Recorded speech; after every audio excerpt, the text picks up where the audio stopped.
Bonjour, bienvenue à tous, bienvenue aux Assises des services publics, édition 2025. On est en compagnie de David Mérigon. Bonjour David. Bonjour. Vous êtes directeur exécutif division publique et non-profit chez Michael Page, Page Group.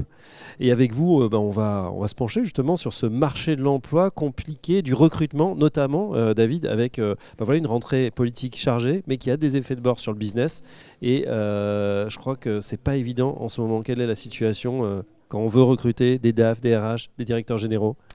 En ce moment, on est dans une situation où, effectivement, rentrée politique, attente d'un gouvernement. Ça fait quelques mois que ça dure et on se retrouve face à une incertitude en termes budgétaires, Oui. avec en plus des élections municipales qui se profilent à l'horizon mars de l'année prochaine, qui forcément laisse une logique plutôt attentiste avant les élections sur des fonctions de direction générale, et les directions financières sont aujourd'hui au cœur des directions générales, donc c'est vrai qu'on est sur un attentisme, on peut utiliser ce mot. Attentisme, et puis ça veut dire que ceux qui sont finalement dans leur poste, ils vont rester entre guillemets au chaud, ils ne bougent pas, ils ne prospectent pas. Vous avez moins de candidats en ce moment? Bouger dans la période, oui, c'est un peu compliqué. On a des candidats qui préfèrent attendre de voir comment ça va se passer dans les mois qui viennent. C'est le cas pour les directeurs financiers, mais finalement, c'est le cas du public, c'est le cas du privé, où on a des candidats qui préfèrent et ont plus de mal à être dans une logique de mobilité qu'ils n'étaient, encore une fois, il y a un an ou deux. Oui, on est ici aux assises des services publics, la DFCG, du côté des directeurs financiers. Est-ce que c'est un métier en tension? Est-ce qu'il y a des besoins actuellement? Ça a toujours été un métier en tension. Ça fait 10 ans que recruter un bon directeur financier dans le secteur public, qu'on parle de la fonction publique territoriale, État, les associations, tout le secteur du parapublic et du non-profit, ça a toujours été compliqué. Ça l'est toujours, ça l'est aujourd'hui aussi, de par une baisse du nombre de passerelles entre le secteur privé et le secteur public. Oui. Et on a des directions financières où on est toujours face à des difficultés pour trouver des candidats. Ouais. Alors justement, on entend souvent dans l'actualité un passage du public au privé. Pourtant, le privé au public est également possible.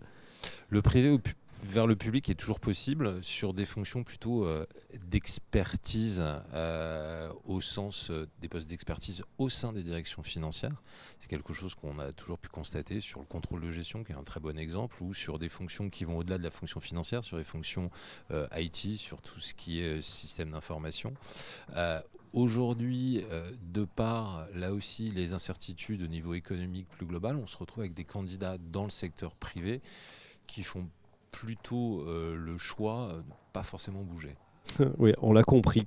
David Mérigon, le grand sujet qui nous occupe sur ces assises, c'est l'intelligence artificielle. J'imagine que ça doit être une des questions qu'on pose aux candidats. Où est-ce qu'on en est de l'intelligence artificielle chez les DAF dans le service public ou non-profit? Ça fait partie des métiers où aujourd'hui on a de plus en plus d'annonces référencées IA, où on va attendre des compétences en matière d'intelligence artificielle qui sont expressément indiquées dans les offres d'emploi. C'est un des métiers forcément avec les nouvelles technologies où on va le retrouver. Après, sans plagier une étude d'un des autres partenaires de ce prix qui est EY, c'est que 90% des DAF savent que la transformation digitale, l'IA, va avoir un impact important.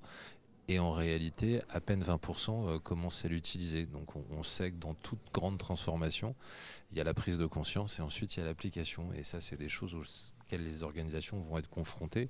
Mais dans une IA qui va, on va dire, améliorer les systèmes plus que sur des économies en termes d'hommes. Et oui, ça, c'est un des grands enjeux aussi dans la fonction publique au regard de la question de l'emploi, qui est une question qui est fondamentale. Alors j'ai une dernière question plus relative, toujours à l'IA, mais à votre métier. On dit aussi que désormais c'est l'IA qui trie les candidatures. Est-ce que c'est vrai? Non, pas encore. Non. Le métier de consultant, surtout dans un cabinet comme le nôtre où on a un public, on recherche des cadres confirmés, cadres dirigeants.